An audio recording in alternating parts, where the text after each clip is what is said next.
there are 14 provinces in Fiji. And out of all the 14 provinces, the least developed is Mbua. I've been very fortunate. I've managed to build an incredible business and lead a very blessed life.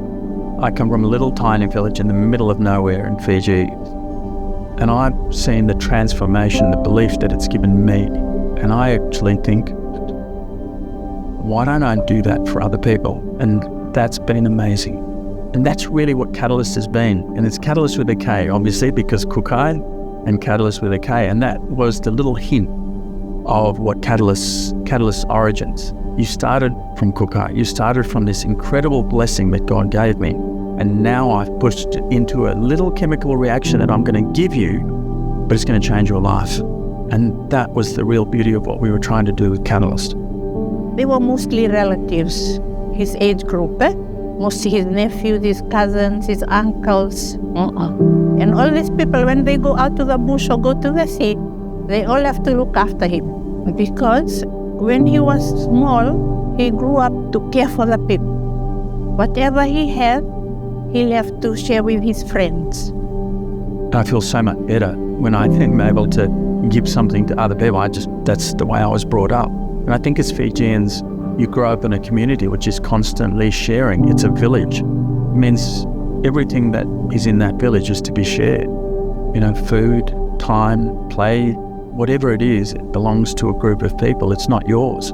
And Rob grew up in that kind of environment. Everyone looks after everyone else.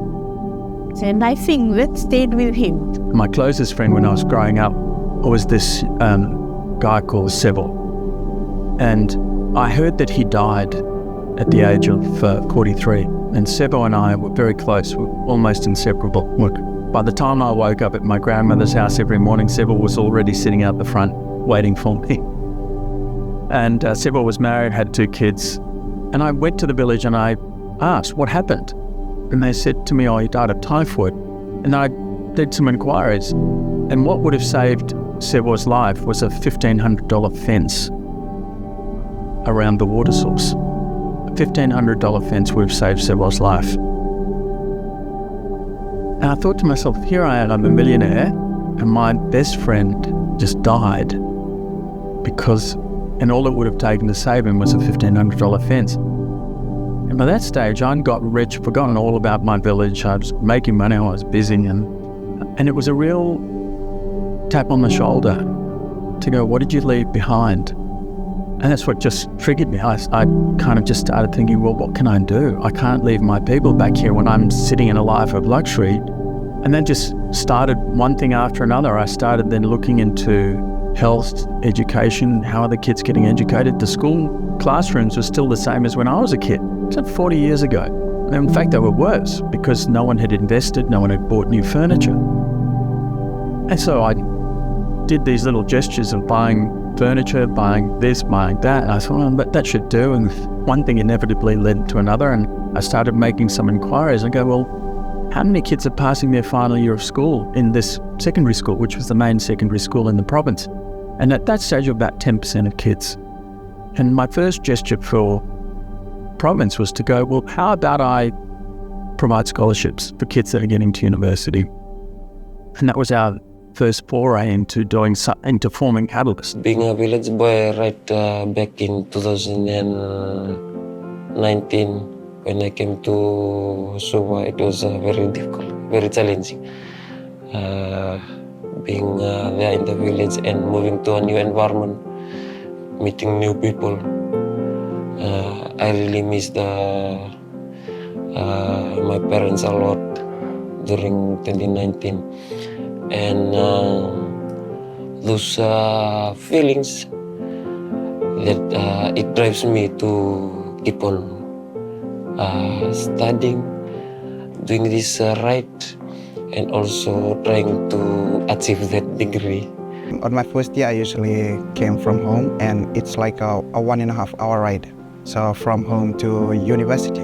But then when this hostel was offered, I was really thankful because they provide me with assistance that I need. I don't really have to travel a long distance, and there was peers that I stay with in hostel that keeps me on track with my studies. With the foundation, yeah, it made it a lot easier. A lot of stress was taken away from me, and I could just focus primarily on my studies. I was given a laptop. Those things made a huge impact. I didn't have a laptop back then before Katalyst. I used to wake up early in the morning so I can get to the library on time and try to secure a computer to just type in my assignments and stuff. What we realise now that 10 years later or 15 years later after that kindergarten was built is most of the kids are now passing their final year of school. Why? Because we taught them early. And those kids are now passing that final year of school are now going to university. We're helping them get into university. We're paying for their scholarships. We're housing them in hostels and we're helping them wherever we can. And now those people are accountants, are teachers, are engineers, are doctors, etc. So we're actually changing the population. I'm Celestine Ngeni-Baravi, the preschool teacher at Immaculate Conception since 2016 up to 2023. First of all, I know the seeds, the seed he plants in this community help the children of Salevo to become a good leadership for our future. And especially I want to thank all of those for lending hands.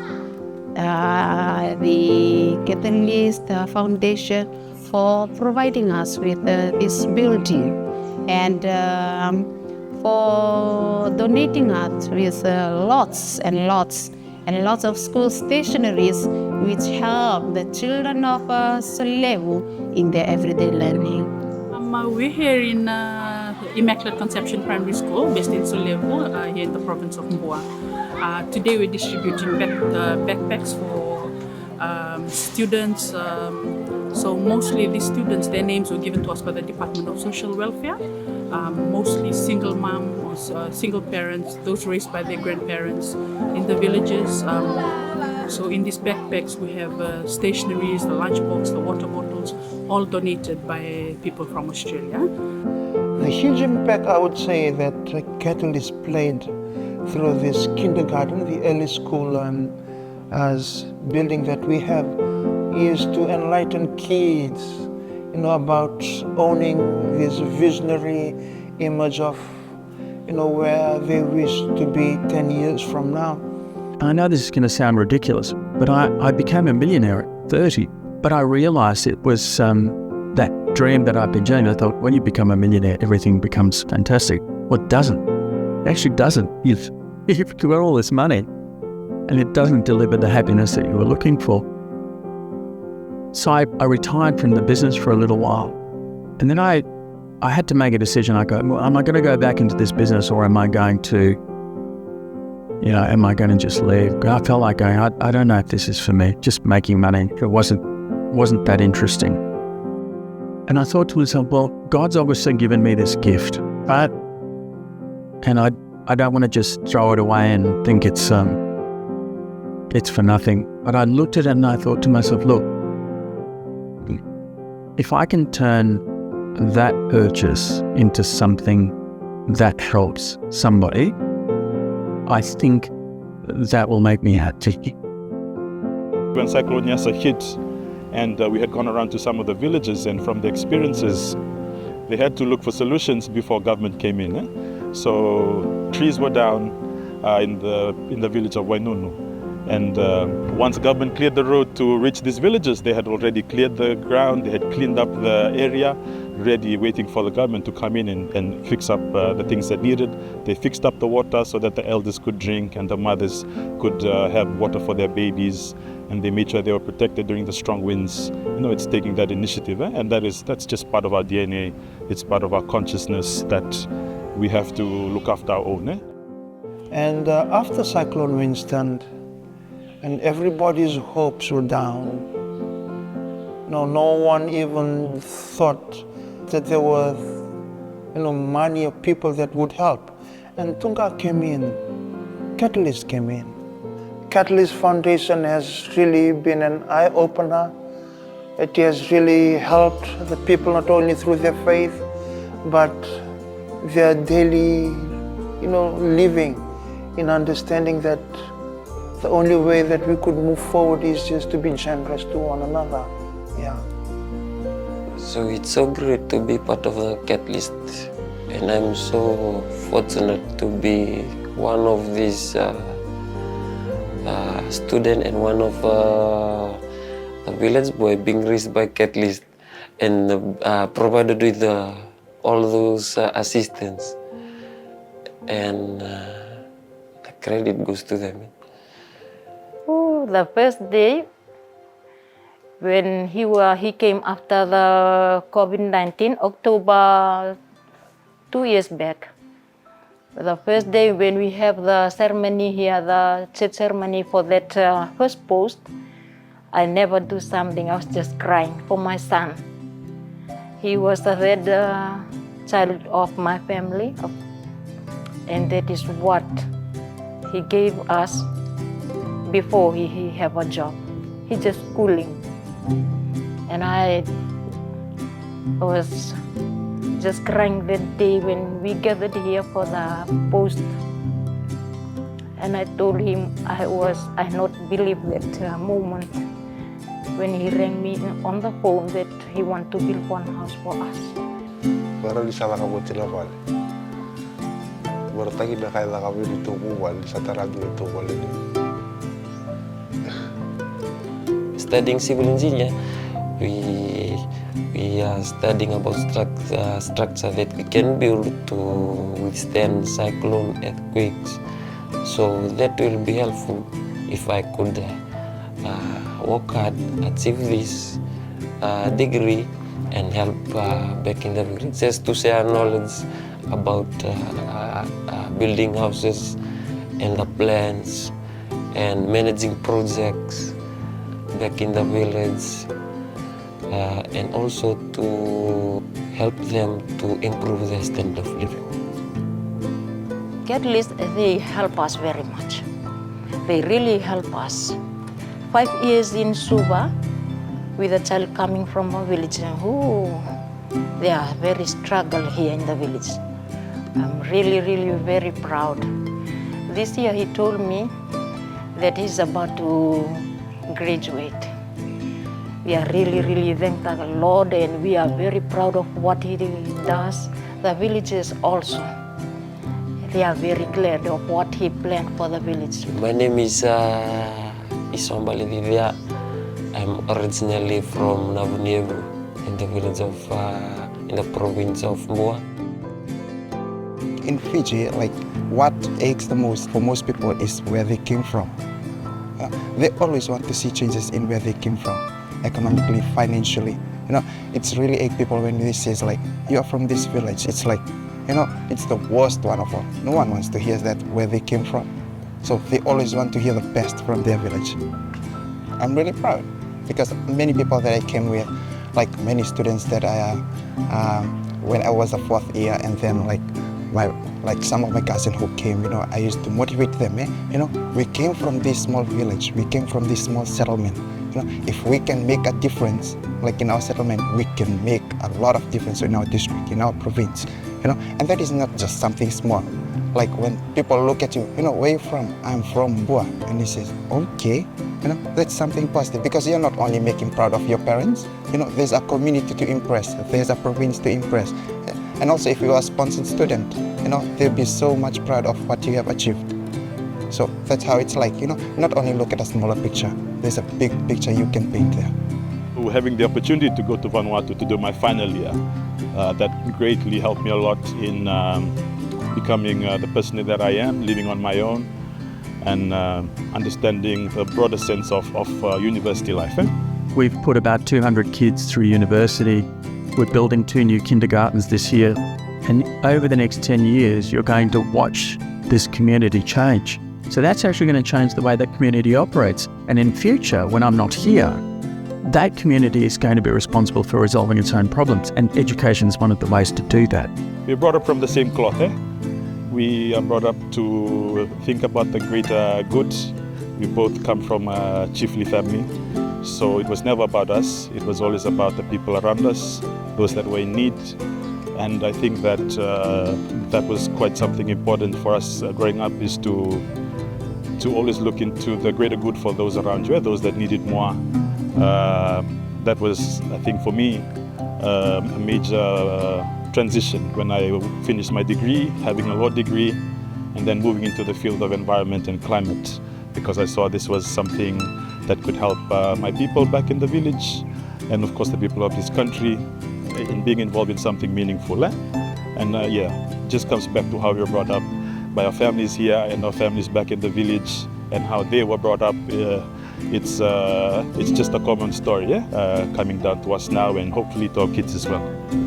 You know, it is through those initiatives that people are able to grow closer to the reality of being,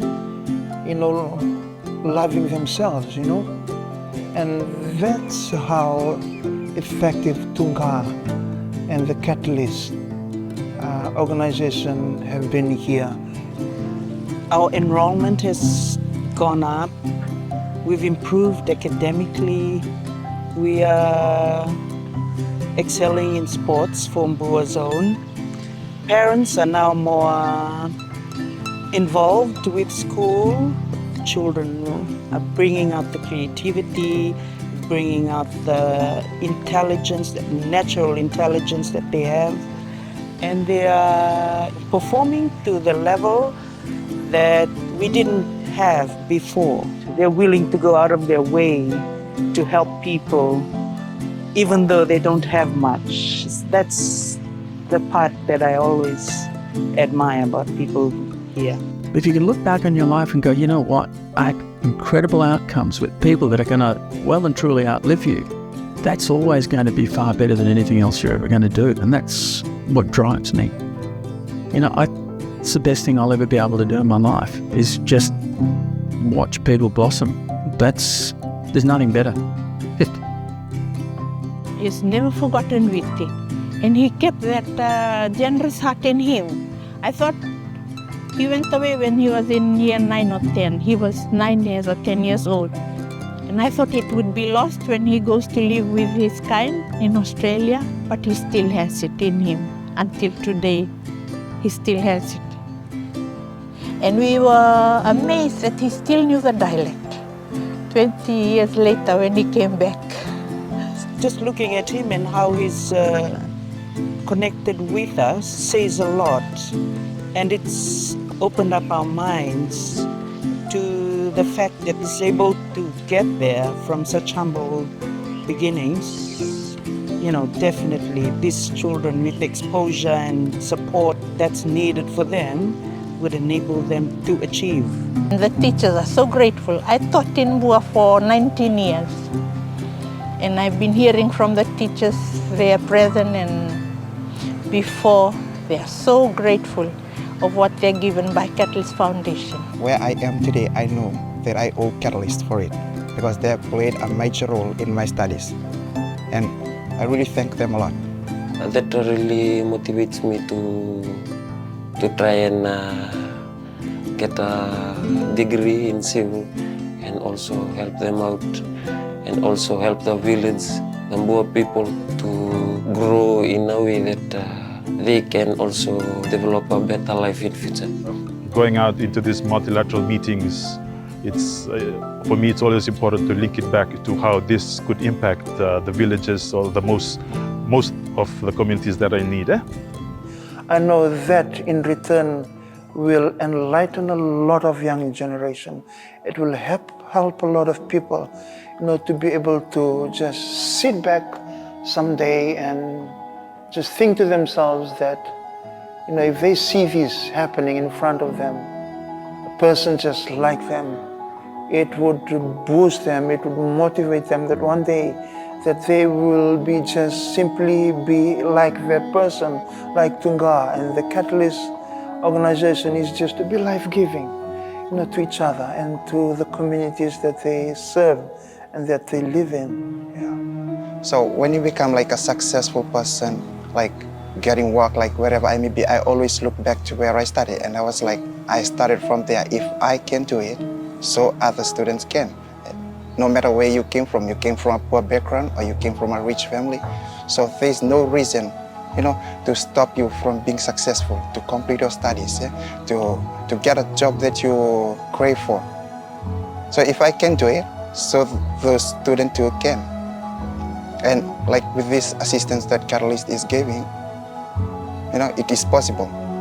And it's like that in the village. Like even if you don't have anything, you are very rich. You are, how do I say it? You don't worry.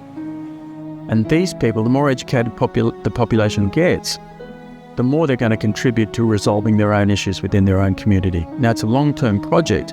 That's essentially what Katalyst did. And it all comes off a woman going up to a cookout counter and buying a dress. That's what's the magic, right? She doesn't realize when she goes and buys a dress, she's resolving the life of somebody in Fiji. And that's the real magic of what we're doing. She thinks she's making herself beautiful. She's going for a job interview, she's going on a date. It's a wonderful experience for her. The real magic in what she's doing is she's changing somebody's life in the background. She doesn't know. And so when I did that, that made my business meaningful. That made my life meaningful. And that was the answer that I was looking for. It wasn't about being rich. It wasn't about being successful. It was about putting these two pieces together and making it really something special.